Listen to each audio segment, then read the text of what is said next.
자, 그러면 문학에서 두 번째 지문이죠. 그 수필 들어간 지문. 그 지문부터 먼저 하겠습니다. 일단 가해시가 박용래 시인의 월운인데 EBS 작품이에요.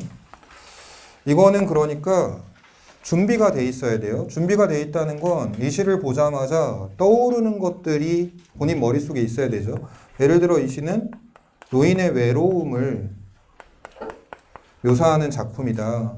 뭐 원경에서 긍경으로, 즉 마을에서 외딴집의 노인으로 묘사 범위가 점차 작아진다. 뭐 연세법이 쓰였다. 콩깍지처럼 외딴집에도 뭐 이런 식으로. 이게 EBS가 준비가 돼 있다는 거예요. 그리고 여기를 보면 새들의 온기를 생각합니다. 새들의 온기는 노인의 외로움을 달래줄 존재죠. 그래서 외롭고 추운데 따뜻한 온기를 생각하는 거죠. 여기서 새들의 온기랑 마찬가지인 건 지보라기의 설레임이죠. 이거는 놀리고 나발이고 없어요. 그냥 난 EBS 준비됐다. 이 시는 1초도 보지 않습니다. 그리고 이런 것들이 준비됐을 때 이 23번의 4번 선지 같은 거,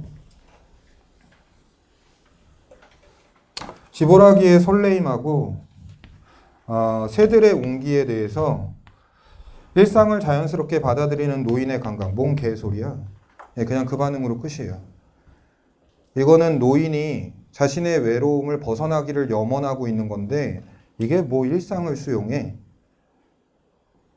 그러니까 이런 데서 시간을 썼다는 건 이 난이도로 분명히 수능에서 문학이 나올 거예요. 거기에 대응할 생각이 없는 거죠. 왜냐하면 정말 시간을 써야 되는 난이도 있는 처음 보는 지문에 쓸 시간이 존재하지 않을 거예요. 이런 것들이 준비가 돼 있어야 된다. 이 얘기를 분명히 먼저 하고요. 안 돼 있다면 보완해라. 남은 기간 동안. 나의 작품은 비형계시인데 저는 이 시 볼 때 뭐 대충 느낌이 이랬어요. 뭐 어린 날 계속 나오니까 과거 회상하는 거고, 그리고 자기의 어린 날을 하늘에 뜬 연에 비유하는 건가? 그리고 3년 보고서 엄마 아빠 죽었나? 라고 생각했어요. 엄마 아빠 부르다 울고 서러워 울다 이런 말이 나와서 뭐 대충 그런 느낌으로 보고 풀었는데 문제 푸는데 하등 지장될 게 없으니까 뭐 잘못된 건 아니라는 거죠.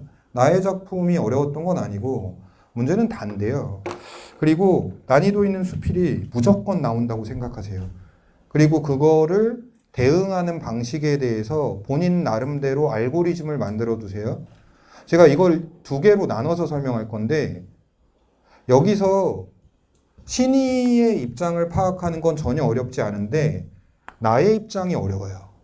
아마 95% 이상의 학생들이 뭐야 이 자식은 그래서 그 집 이름이 좋다는 거야 안 좋다는 거야. 그럴 수밖에 없었을 거라고 생각해요. 그 상황에서 문제를 먼저 풀어볼게요. 즉 나의 입장을 파악하는 데 실패했다고 했을 때. 읽어볼게요. 신의가 자기 집 이름을 문희당이라고 하고 문희는 뒤에 어휘 설명이 돼 있어요. 물결문이라고 돼 있죠. 집 이름을 물결문이라고 지은 건데 나에게 편지를 보내 말했다. 내 천성이 물을 좋아하는데 도성아니라 볼만한 셈이나 못이 없어 비록 물을 보는 법을 알고 있어도 써볼 데가 없는 것이 늘 아쉬웠습니다. 그런데 천하의 지도를 보고 깨우친 점이 있었습니다. 넘실거리는 큰 바다 사이로 9개 대륙, 1만 개 나라가 퍼져 있는데 큰 나라는 범선이 늘어선 듯하고 작은 나라는 갈매기와 해오라기가 출몰하는 듯했습니다.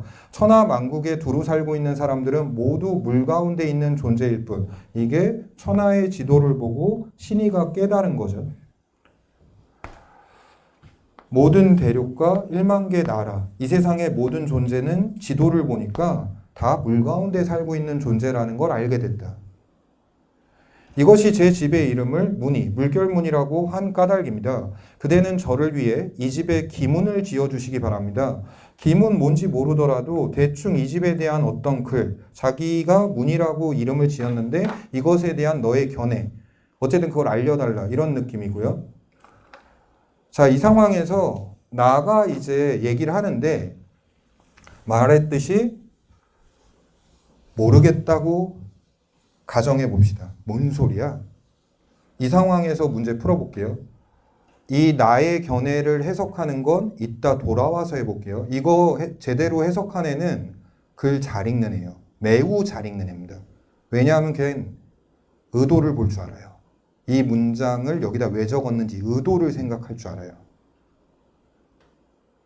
그것도 분명 이따 느껴봐야겠지만 26번부터 풀어볼게요. 가정을 했어요. 다의 글에서 나의 입장을 파악하지 못한 상황이라고. A와 B에 대한 이해로 적절하지 않은 것은 각각 신이와 나인데 1. A. 신이는 볼만한 셈이나 못이 없는 곳에 산다고 생각하다가 천하의 지도를 보고 깨달은 바에 따라 자신이 물 가운데 살고 있는 것이나 다름없다는 발상으로 사고를 전환한다. 보자마자 무조건 맞아요. 파악하기 어려운 건 나의 입장이지 신의 입장이 아니에요. 신이는 무조건 이 얘기가 맞아요. 2번.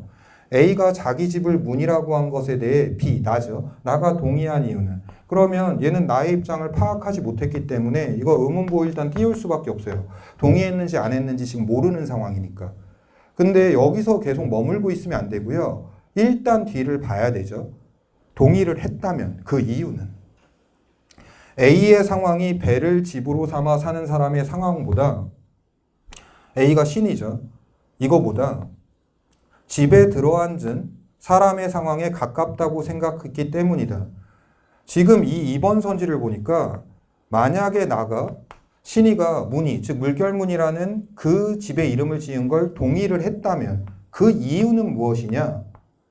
신이의 상황이 배를 집으로 삼아 사는 사람보다 집에 틀어박혀 사는 사람의 입장에 가깝다고 느꼈기 때문에 물결문이라는 이 이름의 집에 동의를 했다. 이거 어때요? 정신을 차리셔야 돼요. 이거 바로 이상해요. 이 선지만으로도 이상해요. 동의를 했다는 건 네가 물가에 살진 않지만 너의 집의 이름을 물결문이라고 지은 건 합당하다, 적절하다고 동의를 했다는 건데, 그러면 신이의 상황이 배를 집으로 삼아 사는 사람과 집에 틀어박혀 사는 사람 중에 물결문이라는 이름이 합당하다는 얘기를 했다면 배 위에서 사는 사람에 더 가깝다고 봐야 저 이름이 합당한 거 아니에요? 왜 집에 틀어박혀 사는 사람에 가깝다고 보는데 물결문이라는 이름이 적절하다고 봐요? 그러니까 이거 선지의 주어와 서술어의 인과가 말이 안 된다고 느껴져요. 근데 이거 바로 찍을 수 없죠. 왜? 나는 B, 나가 동의했는지 안 했는지를 모르기 때문에 지금 이 이유만으로 2번을 찍을 수는 없어요. 그런데 4번 선지 봐보세요. 4번 선지에서 B가 A, 나가 신이의 발상이 타당하다고 하는 이유 어때요? 이거 2번 선지랑 비교했다고 생각해 보세요. 신이의 발상이 타당한다. 나는 너의 의견에 동의한다. 이거 2번의 주어랑 똑같아요. 이거 모름이에요. 다의 글에 나는 동의했어요. 동의를 안 했다면 2번, 4번이 동시에 틀려요. 그건 말이 안 돼요. 그러니까 본인이 만약에 다의 글에서 나의 입장을 파악하지 못해서 헤매거나 계속 다의 글을 보고 있었다. 그럼 반성해야 돼요.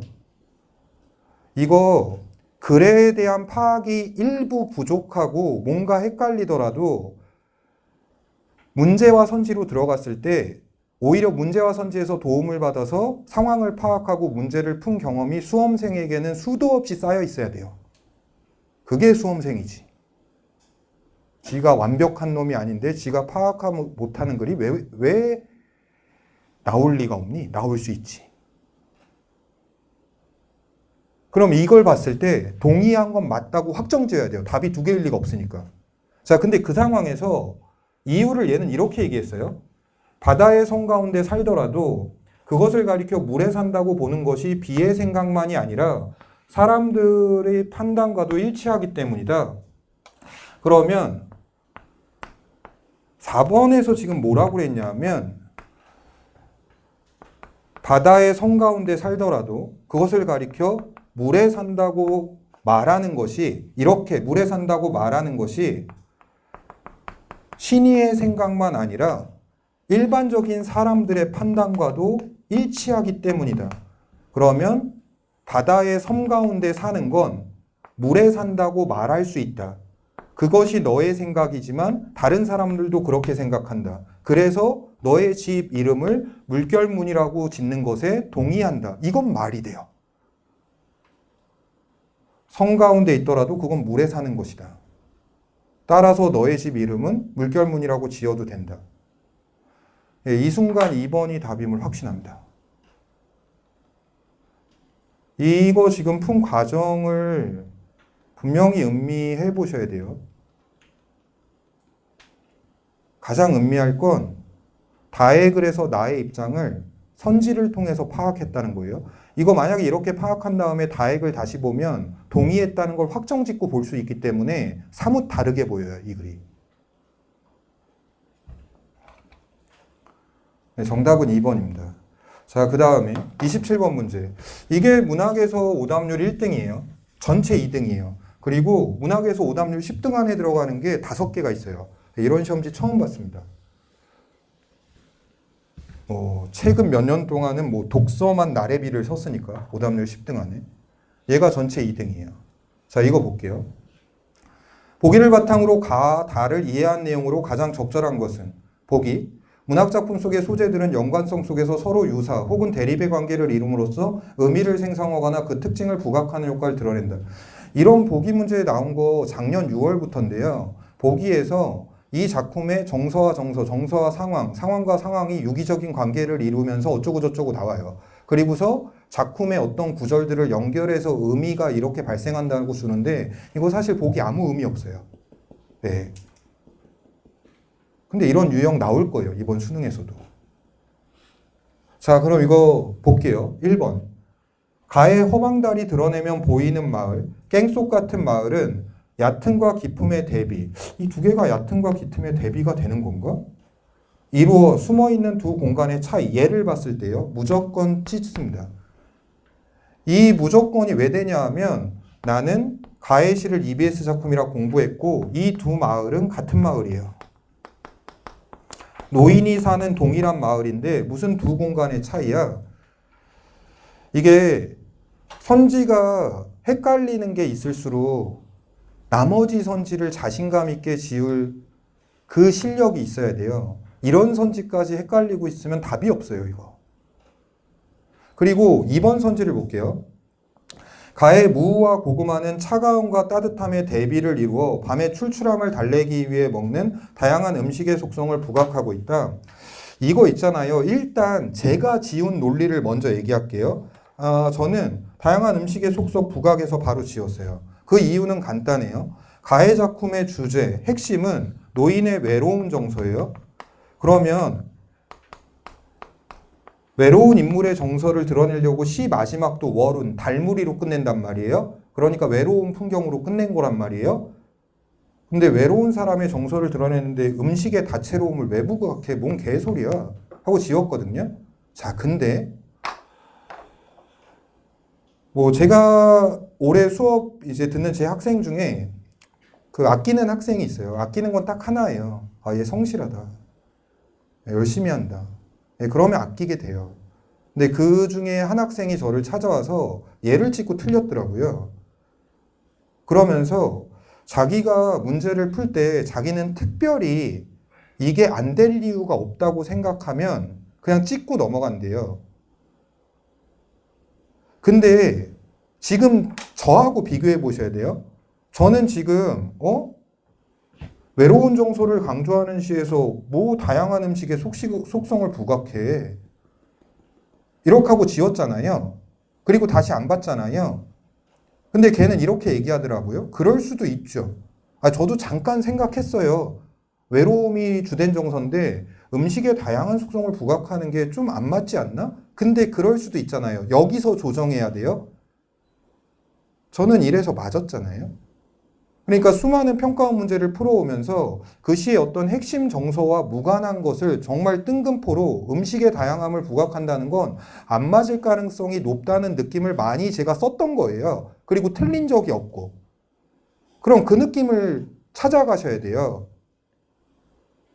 이거 그리고 걔가 이거를 납득을 못 하더라고요. 그래도 맞을 수도 있잖아요. 근데 여러분들 그 생각을 좀 조정하셔야 돼요. 그래서 확실한 근거가 있는데도 이 얘기부터 먼저 한 거예요.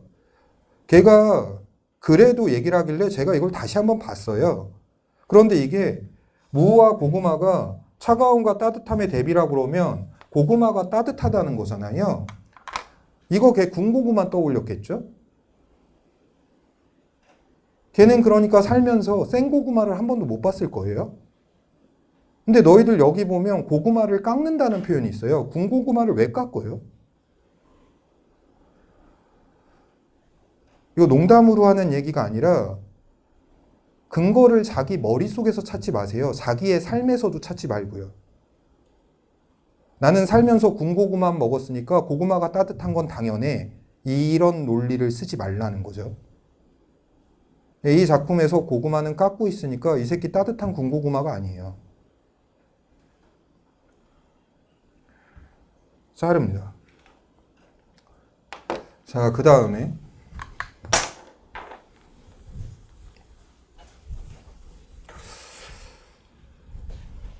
3번.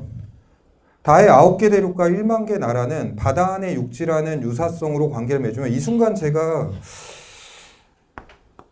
1만 개 나라는 바다 안의 육지가 아닐 수도 있지 않나? 이건 그냥 느낌이에요. 느낌이에요. 이따 확인할 거예요. 그런데 이거를 왜 제가 자신 있게 못 지웠냐 하면 시험장에 있을 땐 이거를 분석하지 않아요. 근데 나중엔 분석해 보죠. 이거 작품에서 9개 대륙과 1만 개 나라가 동일한 문맥으로 대등하게 연결돼서 나왔어요. 그러니까 이 두 개의 속성이 동일하다는 게 어느 정도 깔려 있었겠죠. 근데 순간적으로 나라는 어차피 육지 안에 들어간 나라들이 있으니까 바다 안에 육지가 안 될 수도 있지 않나? 이 느낌을 가진 거고 이걸로 제끼진 못했어요. 남겨놨어요. 답이 될 수도 있다고 생각한 거죠. 1번, 2번과는 달라요. 1번, 2번은 다시 쳐다보지도 않아요. 네, 근데 얘는 어쩌면 맞을 수도 있겠다고 생각했어요. 그리고 4번을 봤는데 다의 파도와 깊은 물은 바다의 형상. 파도 깊은 물 바다지. 유사성. 둘 다 바다의 형상이니까 유사성은 있는 거고. 관계를 맺으면 물에 사는 사람이 살면서 만나게 되는 환경이라는 의미를 생성하고 있다. 이러면 남겨요. 아이씨앙 이러면서. 3, 4번이 지금 남은 상황이에요. 일단 바로 5번 봐요. 답의 범위를 좁혀야 되니까. 가의 창문은 모갓빛과 긴 밤은 밝음과 어둠의 대비. 물론 이걸 굳이 확인하면 이 모갓빛이 해질 무렵으로 돼 있으니까 밝음이 아니다 이럴 수도 있는데 저는 이거를 확인하기보다는 일단 끝까지 가요. 끝까지 가서 확실하게 틀린 게 보이면 찾을 필요가 없으니까. 다의 갈매기와 해오라기는 크고 작으면 잡이. 이거 무조건 지웁니다. 이 작품에서 갈매기와 해오라기는 분명히 바다 속에 바다 위에서 사는 존재라는 동일한 의미로 나와요. 그러니까 이거 대비 관계일 수가 없어요. 이래 놓고 3, 4번을 파고듭니다. 근데 이 상황에서 제가 이제 먼저 의심한 거는 이거였어요. 1만 개 나라가 육지 안에 있는 나라도 있으니까 바다 안에 육지라는 표현을 못 쓰는 건가? 그래서 찾아봤어요, 지문에서. 지문에서 이 구절인데 9개 대륙 1만 개 나라가 퍼져 있는데 큰 나라는 범선, 배죠. 늘어선 듯하고 작은 나라는 갈매기와 해오라기가 출몰하는 듯하다. 이러면 큰 나라든 작은 나라든 모두 배 위에 존재하는 대상으로 비유돼 있어요, 지금.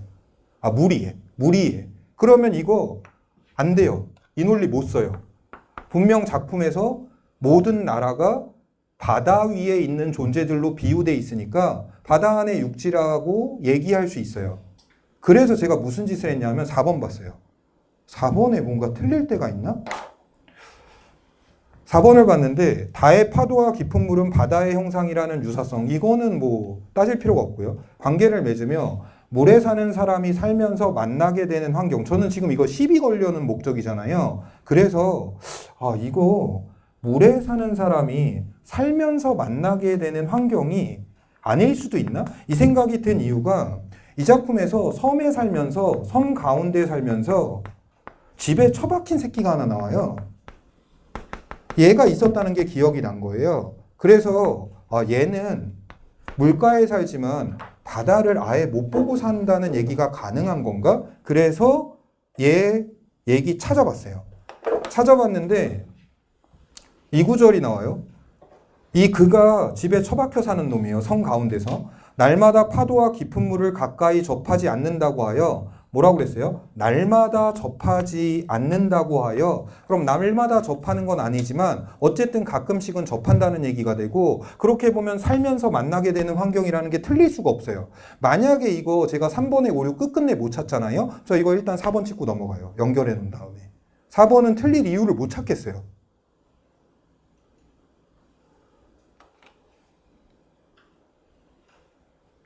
이거 3번 있잖아요. 이 구절 갖고 오류 찾아보세요. 3번과 관련해서 이 구절 갖고 오류 파악해 보세요. 지문에 있는 내용이에요. 천하의 지도를 보고 깨우친 점이 있습니다. 넘실거리는 큰 바다 사이로 9개 대륙 1만 개 나라가 퍼져 있는데 이들이 사실 모두 바다 위에 있는 존재들, 물속에서 사는 존재들이라는 걸 알았다. 이거거든요. 이 선지 어때요? 9개 대륙과 1만 개 나라는 바다 안의 육지라는 유자성으로 관계를 맺으며 천하의 지도라는 새로운 의미를 생성하고 있다. 그래서는 천하의 지도를 보고 난 깨달았습니다. 이 대륙과 1만 개 나라가 사실 물 가운데 있다는 걸 깨달았습니다. 어때요? 이거 선우 오류예요. 천하의 지도를 보고 대륙과 나라에 대해서 깨달음을 얘기한 거지, 대륙과 나라를 보고서 천하의 지도라는 새로운 의미를 형성해낸 게 아니에요. 이거 이번 시험지에 선우 오류 되게 많아요. 장르 불문하고. 이걸 이렇게 다 분석해내고 결국 4번을 찍는 게 정답이었다. 이렇게 되면 여러 가지를 생각할 수 있어요. 뭐 최종적으로는 부분적인 얘기도 물론 확인해야 되지만 부분적인 오류가 없을 때 선우 오류를 분명히 신경을 써야 된다. 이런 생각도 해볼 수 있고요. 자, 그러면 다의 글에 나의 입장을 제대로 읽은 애도 있을 거예요. 그게 제대로 읽었다면 문제풀이도 지금 달라져요. 이렇게 안 풀어요. 제대로 읽었다면. 자, 여러분들 나의 입장을 어떻게 파악할 수 있는지 한번 볼게요. 나는 편지를 보고 웃으며 말했다. 세상에는 본래 그 실물은 없으면서도 이름을 차지하는 경우가 있으니 앞의 내용으로 뒤에 걸 봐야 되죠. 실물이 없는 건 실제로 신이의 주변에는 물결이 없어요. 물이 없죠. 그런데 이름은 집 이름을 문이, 물결문이라고 지은 거예요. 그러니까 이 사례를 얘기한 거죠. 너는 실물이 없는데 문이라는 이름을 지었구나. 지금 그대가 집에 이름을 붙인 것이 바로 그 실물이 없는 것이라고 할 수 있겠소? 비록 그러하나 그대도 이에 대해 할 말이 있을 것이오. 지금 바다의 섬 가운데 집을 짓고 사는 사람이 있다면 사람들은 반드시 물에 산다고 하지 산에 산다고 하지 않겠지요. 섬 사람 중에는 담장을 두르고 집을 짓고 문을 닫고 들어앉아 사는 사람, 이런 사람 히키코모리라고 그러죠. 예. 예, 사실 저도 히키코모리 성향이 있어요. 난 집을 싫어하는구나. 근데 혼자 있는 거 되게 좋아해요. 혼자 있는 거. 좋잖아요. 다른 사람들 만나면, 근데 이렇게 살다 죽을 것 같아요. 평생 다른 사람, 뭐 어떤 게 좋은 건지 모르겠지만 저는 어쨌든 그렇더라고요. 어쨌든 섬에 사는데 집에 처박혀 사는 사람이 있을 것이다. 있게 마련이니 그가 날마다 파도와 깊은 물을 가까이 접하지는 않는다고 하여 얘는 섬에 있지만 집에 처박혀 살기 때문에 날마다 물을 대하는 건 아니다. 그렇다고 하여 물에 사는 게 아니라고 한다면 옳지 않겠죠? 그러면 집에 처박힌 이 사람도 물에 사는 것이다.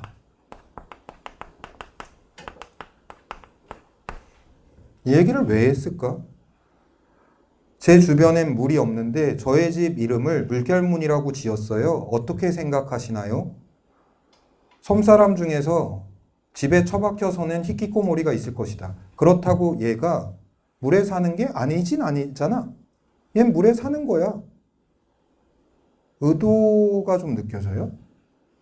이와 같은 이치를 사람들이 모두 그렇다고 인정하는데 어찌 유독 그대의 말에만 의심을 품겠소. 그대의 말에 의심을 품을 수 없다. 그대의 말이 옳다. 그대의 말은 저의 집 이름 문이 어떻게 생각하세요? 그럼 여기서 약간 더 가능성을 둬요. 동의하는 거잖아.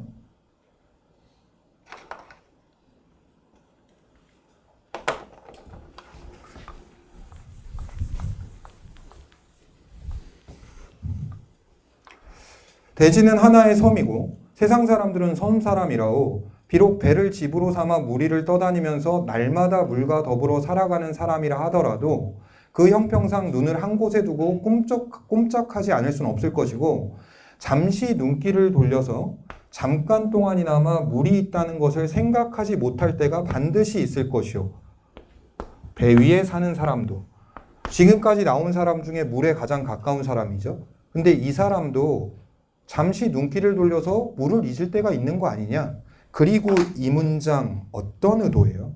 이때에는 겨우 반걸음을 움직인 것이나 천리를 간 것이나 매한가지를 할 것이요. 반걸음을 간 것이나 천리를 간 것이나 다를 바가 뭐냐? 다 똑같다. 지금 앞에 얘기를 하고 이 문장을 얘기한 의도. 물에서 제일 멀리 떨어져 사는 게 누구예요? 너예요. 신이죠.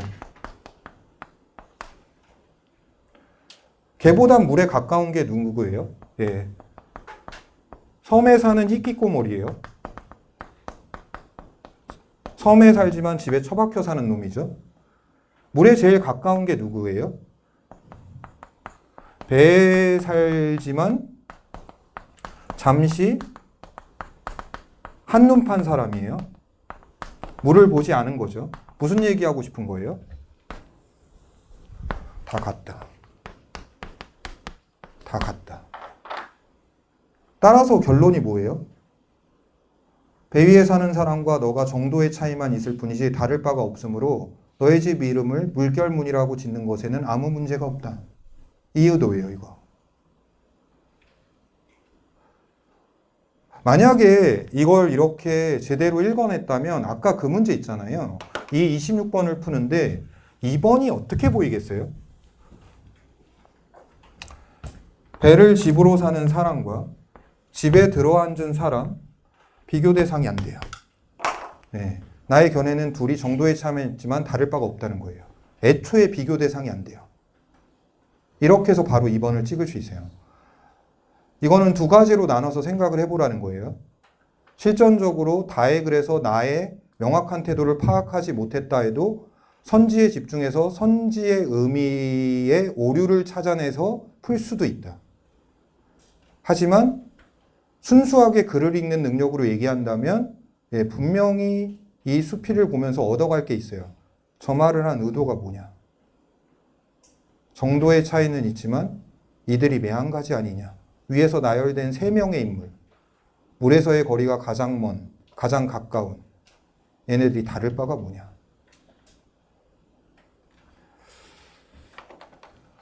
자,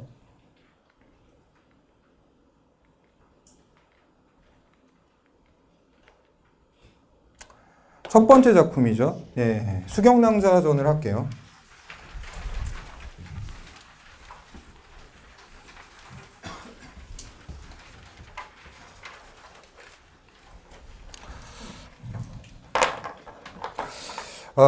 이 작품은 비연계예요. 이 작품이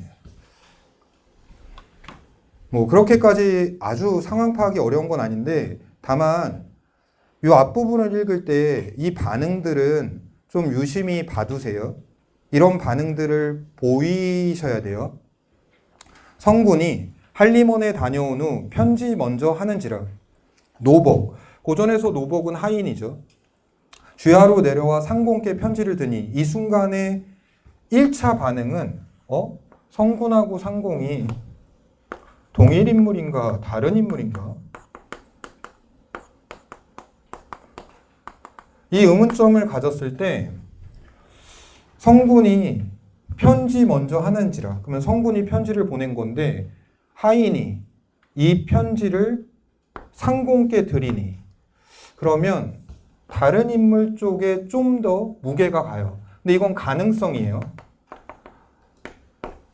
이런 태도 있죠. 가능성으로 생각하지 확정짓지 않아요. 예, 이거는 오랜 상황 파악에서 본인이 숙련된 습관이어야 돼요. 너무 함부로 확정지어버리면 뒤에서 꼬여버릴 수가 있기 때문에. 그리고 의심만 하면 뒤에서 자동으로 확정돼요. 한 장은 부모님께, 한 장은 낭자에게 붙인 편지건을 성군이 편지 붙인 건 확실하죠. 부모님께 올린 편지를 상공이 열어보니 여기서 어떤 의심을 하겠니? 성군의 아버지인가? 부모님께 보낸 편지를 상공이 열어봤다고 그랬으니까 이것도 확정은 짓지 않아요. 왜? 만에 하나 저 상공이 개새끼일 수도 있잖아요. 남의 편지 뜯어보는 매너 없는 새끼. 이런 식으로 읽고 있다는 걸 잘 보셔야 돼요. 문안드립니다. 그 사이 부모님께서는 평안하셨나이까? 저는 부모님 덕분에 무탈하옵니다. 또한 천은을 입어. 천은은 하늘의 은혜죠. 제가 파란색으로 적는 건 다 고전에서 필수어이고요. 이 천은은 많은 경우에 임금은혜로도 해석되는 단어예요. 그렇죠? 그렇다고 해서 부모님 덕이라고는 안 했잖아요. 하늘의 은혜든 임금의 은혜든 부모님 덕입니다. 이 얘기는 안 했어요. 이와 관련된 선지 하나 있죠. 근본에 장원급제하여 한림학사로 입조하여 도문하니 뒤에 보면 도문이 장원급제에서 집으로 돌아오는 거예요. 일자는 금원 망일이오니 잔치는 알아서 준비해 주옵소서 하였더라. 낭자에게 온 편지를 부인 정씨 춘향에게 주며 춘향이 누구지? 그러니까 춘향이 누구지라고 생각한 거는 얘가 쉽게 생각하면 낭자에게 온 편지를 춘향한테 줬으니까 춘향이 낭자일 수도 있죠. 지금 상황상. 그러면 이 가능성이 있는데 왜 이거를 확정짓지 못하냐 하면 그러면 왜 이름이 다르냐는 거예요. 그래서 일단 유보예요. 누구지예요. 제 반응은 그냥 쟤 누구지? 그 다음 볼게요. 이 편지는 내 어미에게. 그러면 춘향의 정체는 지금 여기서 확정되죠. 춘향은 낭자의 자식이네. 내 어미에게 붙인 편지라. 머리 한켠엔 당연히 낭자를 성군의 아내일 거라는 의심을 하고 있어요. 내가 잘 간수하라 하고 부인 통곡하니 왜 울지? 춘향이 그 편지를 받고 얘도 우네. 동춘을 안고, 동춘은 춘향이보다 어린애겠죠. 얘를 안고 가니까. 그러면 낭자의 자식 투라고 생각해요. 더 어린 동춘. 방에 들어가 어미 시신 흔들고 울며 왜 죽었지? 이 낭자 왜 죽었지?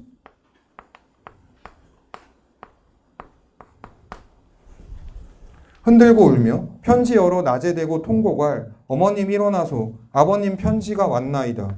그러면 확정지어요. 성군과 낭자의 자식이라고. 이거 있잖아요. 실전에서는요. 이거 순식간에 벌어지는 느낌에 가까워요. 왜냐하면 그동안 수없이 이런 식으로 읽는 거를 연습했기 때문에.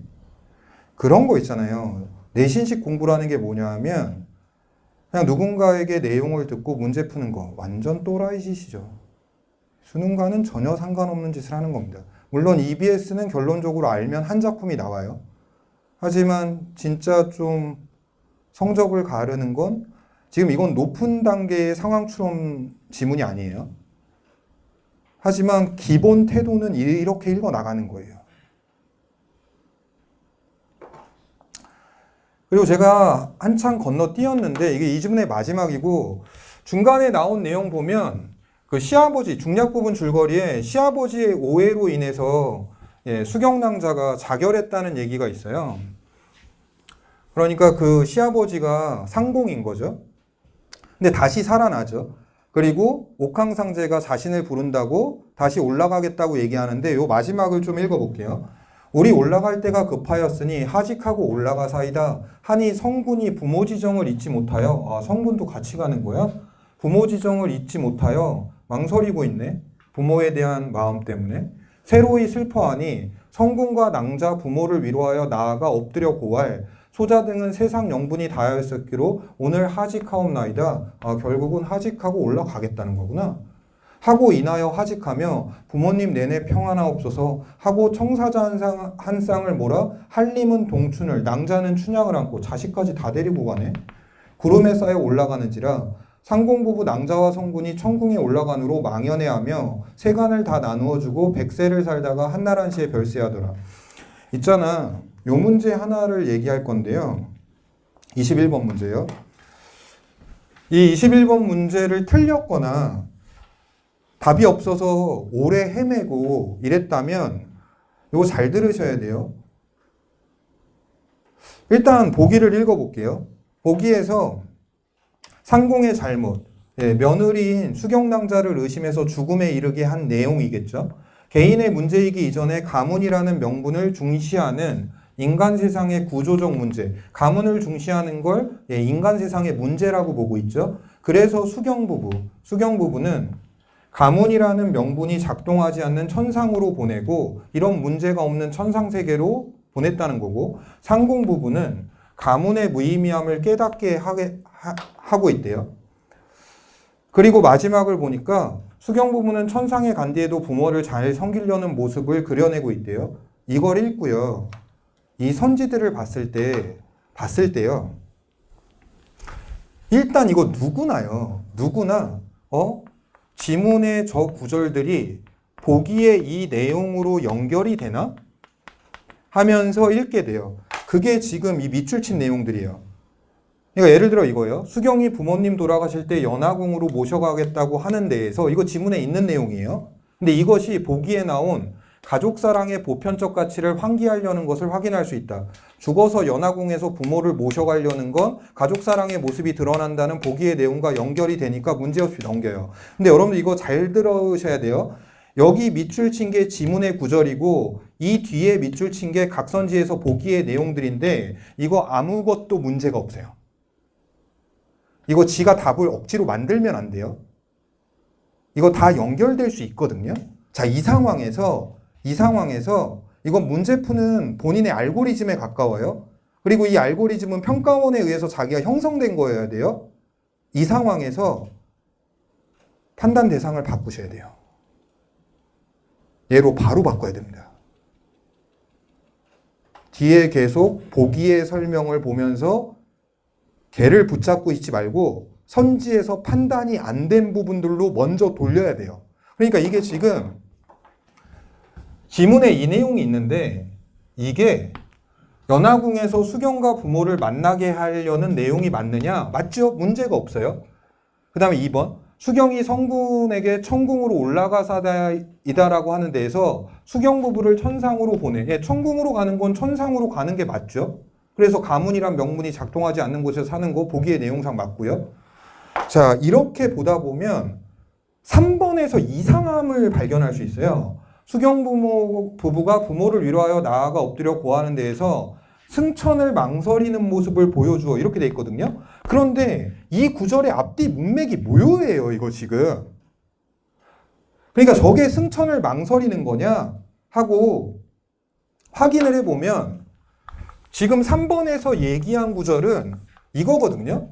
부모를 위로하여 나아가 엎드려 고할. 그리고 이게 처음 봤을 때 내가 문제가 없다고 생각한 이유는 이 앞에 있는 이 구절이 있었기 때문이에요. 성군이 부모 지정을 잊지 못하여 망설이는 거잖아요. 그리고 바로 이 뒷구절로 연결이 됐으니까 별 문제가 없었는데 이걸 노리고 보니까 엎드려서 얘기했대요. 그만 빠이. 나 간다. 그럼 이거 어떤 생각이 가능해요? 여기서 끊어진다는 거야? 부모 지정을 잊지 못하여 망설이는 건 여기까지고 엎드려서 말을 했다. 그만 가겠습니다. 그러면 이건 결심을 했다는 거야? 야, 이게 맞다 틀리다가 아니고요. 인지가 돼야 돼요. 이 구절이 문맥이 묘하다는 걸. 내가 이게 망설이는 모습으로 판단한 근거는 앞에 있는 이 구절 때문이었는데 연결되는 내용을 보니까 부모를 위로하여 나아가 엎드려 고할은 승천을 결심한 장면으로 연결이 될 수 있겠구나, 이거. 그러면 3번에서 저 구절에 대해서 승천을 망설인다는 내용은 틀릴 수 있겠구나. 근데 이게 사실 이거를 인지하는 것보다 더 중요한 게 아까 얘기한 이 부분이에요. 여기서 지금 오류가 없을 때요. 억지로 답을 만들지 마시고요. 만들지 마시고 판단이 안 된 이 부분을 확인하셔야 돼요. 제가 알고리즘이란 말을 썼잖아요. 예. 평가원 보기 문제에서 수없이 당해봤기 때문이에요.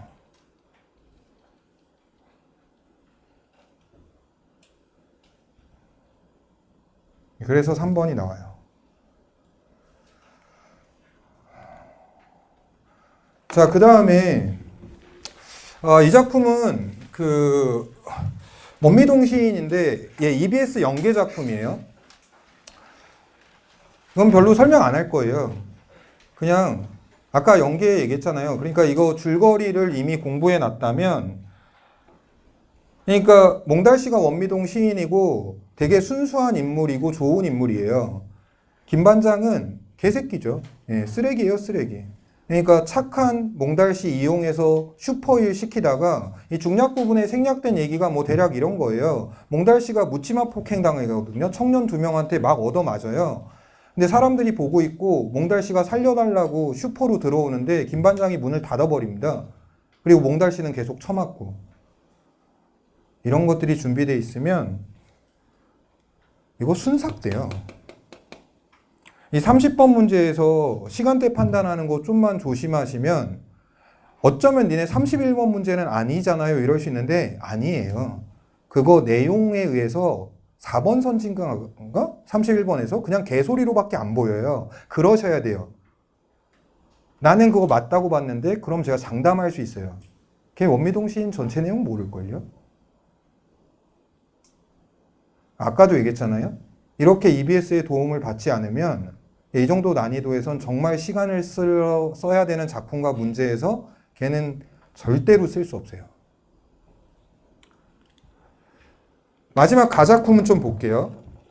이게 이제 성산별곡인데, 아, 맞다. 야, 이거 내가 이제 오늘 이제 네타임 수업을 하는데 두 번째 반이 이제 강대 S2반 수업인데 거기 애들이 저번 주에 물어봤어. 내가 가끔 가다가 야 질문해봐 이러잖아. 그러니까 한 명이 9월 모평에 출제될 작품을 알려달래. 뭔 개소리야. 근데 야 이거 만약에 어떤 선생이 현대시하고 현대소설하고 고전소설에서 작품을 찍잖아? 그건 사기예요. 중요도는 얘기해 줄 수 있죠. 근데 중요도에 의해서 10작품을 찍었는데 그 중에 나오는 건 나올 수도 있죠. 그런데 그 말을 믿고 그것만 공부한다? 그거는 지 책임이죠. 지가 멍청하니까 당하는 건데 어쩔 수 없죠. 그러니까 뭐가 나올지 몰라요. 수능은 절대 몰라요. 딱 하나 찍을 수 있는 게 6월, 9월 모평에 고전 논문 파트는 찍어줄 수 있어요. 왜냐하면 출제되는 유형들이 있어요. 첫 번째가 이미 수능에 나온 거.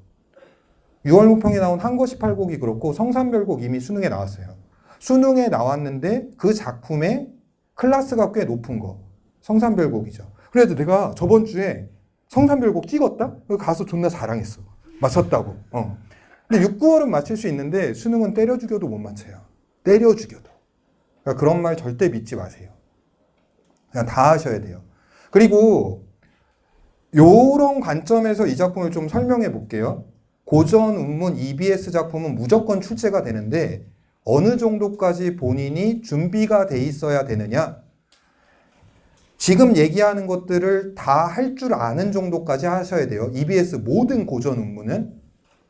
가해 작품 성산별곡 보자마자 머릿속에 뭐 대충 떠오르는 건 이런 거예요. 성산을 방문한 손 나그네가 이 성산의 주인, 산홍이라고도 나오는데 얘를 방문해서 야, 너 왜 세속도 좋은데 여기 산속에 처박혀서 안 나오는 거냐? 하고 의문점을 가졌다가 납득을 해요. 왜냐하면 보니까 진짜 너무 아름다워서. 요런 흐름이고 그 다음에 이 주인이 느끼는 감정은 딱 하나예요. 자연 속 즐거움이에요. 근데 이런 건 대략적인 거고 지금 얘기하는 수준으로 EBS 고전문을 준비해 두셔야 돼요. 볼게요. 청강 녹초변에 이거 근데 계절별로 묘사가 돼요. 계절별로. 봄, 여름, 가을, 겨울. 볼게요. 청강 녹초변에 소먹이는 아이들이 석양에 흥이 겨워 피리를 빗기 보니 즐거움에 빠져서 피리를 비스듬히 부는데 물 아래 잠긴 용이 잠 깨어 일어날 듯. 비유법이네요. 내 기운에 이 내 뭔지 아세요? 이거 안개예요. 얘기했어요. 이 정도 수준까지는 모든 작품을 준비해 놔야 된다고. 그래야 순삭돼요. 내 기운에 나오나기 제깃을 던져두고 방공에 솟아뜰 듯. 그러면 이 듯이 들어간 이 두 구절은 자연의 흥치를, 자연 속에서 느끼는 흥치를 비유적으로 표현한 구절이에요. 자연이 너무 좋으니까 용이 잠에서 깨어날 듯하고 자연이 너무 좋으니까 학이 공중으로 솟아뜰 듯하다. 소선적벽은 추칠월이 좋다. 네, 소선은 중국의 소동파예요. 소동파가 지은 문학작품이 적벽가라는 작품이에요. 근데 이 적벽가에서 가을에 7월이 좋다고 적었어요. 소동파가. 그런데 8월 15야를 모두 어찌 칭찬하는가? 그럼 이건 무슨 의미냐 하면 성산의 8월의 아름다움에 경탄하는 거예요. 그러니까 소동파는 자신의 글에서 7월이 좋다고 했는데 성산의 8월이 금없지 않다고 얘기하는 거예요. 구름이 걷히고 물결이 다 잔적에 잔잔할 때 하늘에 돋은 달이 소리에 걸렸거든. 달이 소나무 위에 걸려있는데 잡다가 빠진 줄이 적선이 헌사할샤. 적선은 이태백이에요. 중국의 시인 이태백. 그럼 이게 이태백이 야단스럽기도 야단스럽구나 이건데 니네 우리나라 고전에서 이태백 나오고 야단스럽다 뜨잖아요. 그러면 전부 다 자연경치에 감탄하는 거예요. 그러니까 이게 무슨 말이냐 하면 이태백이 강물에 비친 달빛의 아름다움에 빠져서 그 달을 건지려다가 빠져 죽었다는 고사가 있어요. 그러니까 성산의 가을에 달빛이 비치는데 이 모습을 보니 이태백이 달을 잡으려다 빠져 죽었다는 게 납득이 간다는 뜻이에요. 그러니까 성산이 달빛에 비친 모습이 너무 아름답다는 걸 고사를 인용해서 얘기한 겁니다. 그 다음에 공산에 쌓인 잎을 삭풍이 걷어불어. 삭풍은 무조건 겨울바람이죠. 그러니까 이거 가을에서 겨울로 바뀐 거예요. 때구름 거느리고 눈조차 몰아오니 청공, 조물주예요. 조물주가 호사로워 옥으로 꽃을 지어. 옥으로 꽃은 눈을 비유하는 표현이에요. 그러니까 눈의 아름다움을 옥으로 빚은 꽃에 비유한 거죠. 그러니까 자연 아름답다는 건 계절별로 계속되는 거고요. 이 겨울이 약간 독특해요. 이 겨울의 내용 흐름이 이래요. 요 얘기 다음에 이 얘기를 할 거예요. 산홍의 이 자연 속 즐거움을 부각하는데 유명한 구절이 이거예요. 산홍의 이 부기를 남에게 헌사마오. 여기서 부기는 세속적 부기 공명을 얘기하는 게 아니라 이거 너무 유명하죠. 이거 자연 속 즐거움이에요. 이거를 남에게 떠들지 마라. 그러니까 산홍은 이 성산의 아름다움이 속세 사람들한테 퍼지는 걸 원하지 않아요. 얘는. 이런 거 알고 있으면 어떤 선지에서 1도 고민 안 하게 돼요. 그리고 이 다음에 나오는 게, 요 다음에 뒤에 나오는 게 이걸 거예요. 역사책 쌓아놓고 겨울에 적적한데 역사책 쌓아놓고 보다가 역사 속의 나라와 인물들에 대한 무상감을 느껴요. 어찌하여 시온이 흥망을 반복했느냐, 흥하고 망하고를 반복했느냐 이러면서 얘가 이런 얘기를 할 거예요. 모를 일도 많거니와 애달픔도 그지없다는 얘기를 하는데 그거 애달픔 무상감이라는 거 이미 수능에 나온 문제예요. 요 얘기한 다음에 마지막에 곱을 얘기할 거예요. 이 고불이 중국의 허유라는 인물인데 자연 속에 묻혀 산 은자고 얘가 화자가 지향하는 존재예요. 나도 얘처럼 살고 싶은 거예요. 자, 이 정도 돼 있으면 돼요. 이게 준비예요. 그러면 걔가 어떤 일이 벌어지냐 하면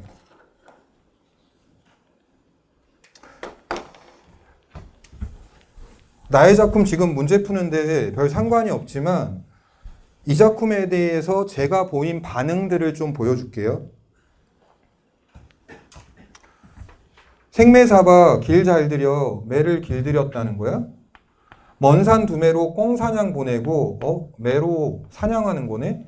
흰말 구불구종 저거 말을 모는 하인으로 나오고요. 갈기 솔질 활활 쌀쌀하여 임해집 송정디 이거 본 순간에 이거 잉 그리워하는 건가? 이거 비연계예요. 그러니까 저도 이 작품 뭔지 몰라요. 그냥 반응했다는 거예요. 잔디잔디 금잔디 밭에 말뚝 쾅쾅쌍쌍 박아 숙마바 곱비 길게 늘려매고 숙마는 뭐 승마인가? 이 뭐야? 앞내 여울 고기 뒷내 여울 고기 오르는 고기 내리는 고기 자나 굵구나 자나 고기가 크든 작든 크든 이런 의미겠죠? 주섬주섬 낚아채여 낚시하네. 신해동으로 뻗은 움버들까지 와지큰 뚝딱 꺾어 거꾸로 잡고 잎사귀 셋만 남기고 주르륵 훑어 나뭇가지에 잎사귀 3개 남기고 다 훑어버렸다는 거네. 아가미 너슬너슬 깨워. 낚시한 다음에 이 고기를 엮고 있네. 시내 잔잔 흐르는 물에 납작실쭉 청바둑돌로 임도 모르고 요거 나온 순간 또 임 얘기야? 임하고 관련 있는 작품인가? 이 생각 오래 하지 않아요. 예, 그냥 끝까지 일단 가요.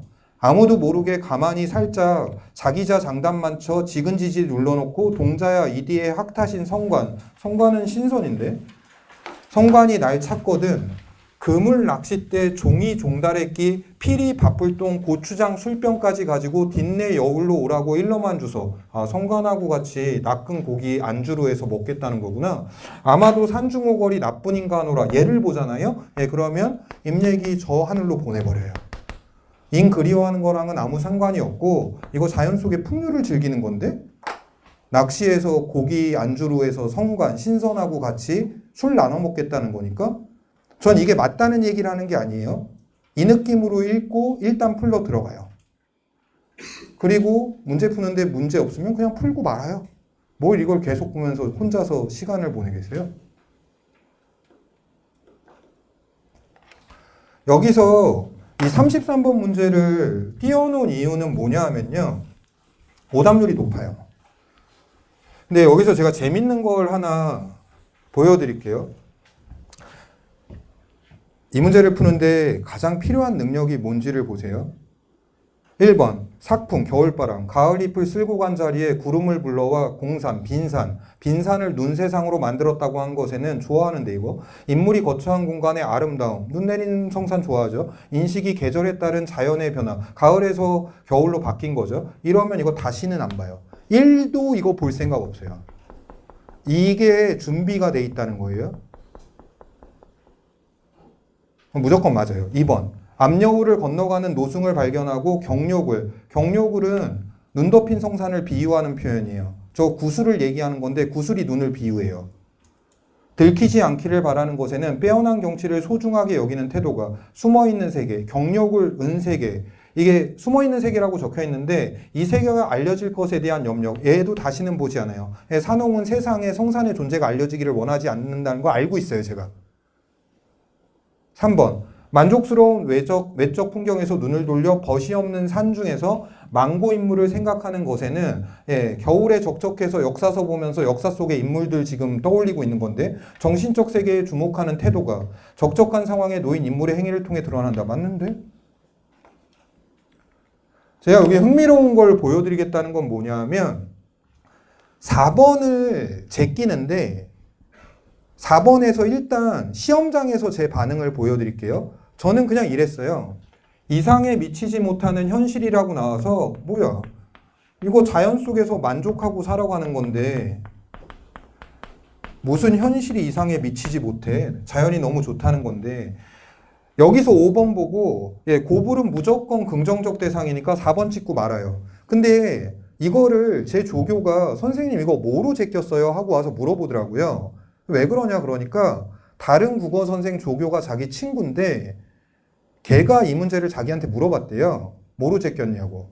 근데 제 조교는 뭐로 제꼈냐 하면 하늘의 이치가 제대로 구현되지 못했음을 보고서 우리나라 고전에서 하늘의 이치가 구현되지 못했다는 얘기를 하는 작품이 있단 말이야? 이걸로 제꼈대요. 그리고 다른 국어 선생님 조교는 수용이라는 글자를 보고 수용하는 건 아닐 텐데 하고 지었대요. 자, 저를 포함해서 3명의 반응이고요. 이선지 무조건 틀린 거 하나밖에 없어요. 담담히 틀려요. 이거 여러분들 얘 역사 속의 인물들 보면서 모를 일도 많거니와 애달품도 그지없다고 얘기했거든요. 얘 정서적 동요 있어요. 그러니까 담담이 틀려요. 근데 이거 문제 풀 당시에 저는 담담을 안 지우고 저걸로 지었다는 거예요. 이거 나머지 것들 있죠. 제가 생각을 해봤거든요. 이거 다 쌍방의 해석이 가능해요. 그러니까 예를 들어서 이런 거 있죠. 이상에 미치지 못하는 이걸 제가 산홍은 자연 속에 만족하고 사니까 이상에 미치지 못한 현실이 아니잖아 이랬다고 그랬는데 지금 이 구절을 봐보세요. 하늘이 이 세상을 만드실 때 어찌 아무 생각이 없으랴마는 어찌하여 시대의 운은 흥하고 망하고를 반복했는가 이거예요. 그러면 하늘은 이 세상을 분명 생각을 갖고 만들었을 텐데 왜 이 세상은 흥망을 계속하는 거지? 그러면 내가 꿈꾸는 이상적인 세상은 하늘이 잘 만들어서 영원히 망하지 않고 지속되는 세상이 나의 이상인데 그거에는 미치지 못한다. 이 논리가 성립해요.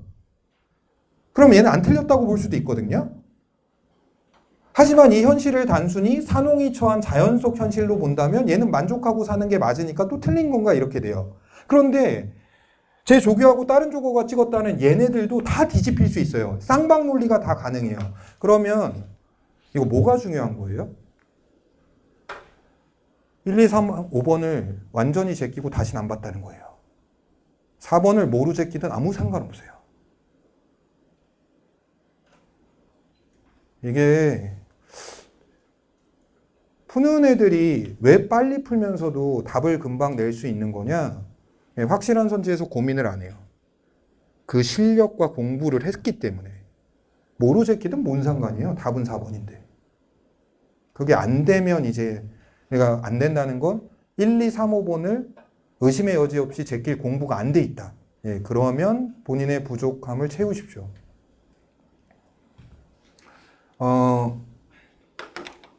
요거는 제가 왜 올려놨냐면 이거 오답률이 3등인가 4등인가 그래요. 근데 이게 제가 약간 그 일화를 얘기 드리면 강대 선생님들 단톡방이 있어요. 국어 선생님들이 속한 단톡방. 근데 이제 시험을 보자마자 이제 오답률을 누가 띄우셨어요. 그런데 이게 강대 전체에서 이 문제가 오답률이 3등이었나 그랬어요. 근데 거기에 바로 어떤 국어 선생님이 카톡을 달았는데 이 문제는 진짜 안타깝네요. 이 의도는 틀릴 만한 문제가 아니었다는 거예요. 근데 EBS에서 확인했는데 거기서도 3등인가 4등인가 그래요. 오답률이. 근데 제 조교들한테 이 문제가 오답률이 그렇게 높은 게 니넨 이해가 되니? 그러니까 조교 하나가 그러는 거예요. 자기는 이해할 수 있겠대요. 왜? 그러니까 보자마자 1번이 너무 개소리여서 설마 1번이겠어? 이랬대요. 근데 진짜 1번이더래요. 이게 지금 보시면 지금 보기가 이렇게 돼 있어요. 가가 탈속적이고 고고한 가치를 추구하는데 나의 작품은 현실적 풍류의 장이다 이렇게 돼 있어요. 이거 보기에서 구분했어요. 두 작품의 내용을. 그런데 여기에 나의 작품을 고고하다는 말을 써버린 거예요. 아니 고고하고 현실을 구분한 다음에 가가 고고고 나가 현실적인 풍류다 해놓고서 나가 고고라는 말을 써버렸어요. 이러면 이거 이렇게 되거든요. 그리고 마찬가지예요. 2, 3, 4, 5에 아무 문제가 없으니까 뭐야 1번이야? 이렇게 하고 얘를 1번을 찍은 거였거든요. 이거 어쩌면 니네 이런 생각할 수 있어요. 무슨 개소리야. 아니 뭐 현실적 풍류를 즐기는 건 왜 고고가 안 돼? 될 수도 있지. 자연을 즐기면서 풍류를 즐기는 건 고고한 게 아니야? 이 선입견을 가진 새끼. 이것도 고고할 수 있지. 예, 그거는 평가원의 문제 설계를 완전히 개무시하는 겁니다. 풀어본 적은 있겠죠. 하지만 이 유형은 진짜 전형적이에요. 두 개의 작품을 주고 서로 다른 용어로 작품의 차이를 설명했다. 그리고서 이걸 교차해서 쓴다고?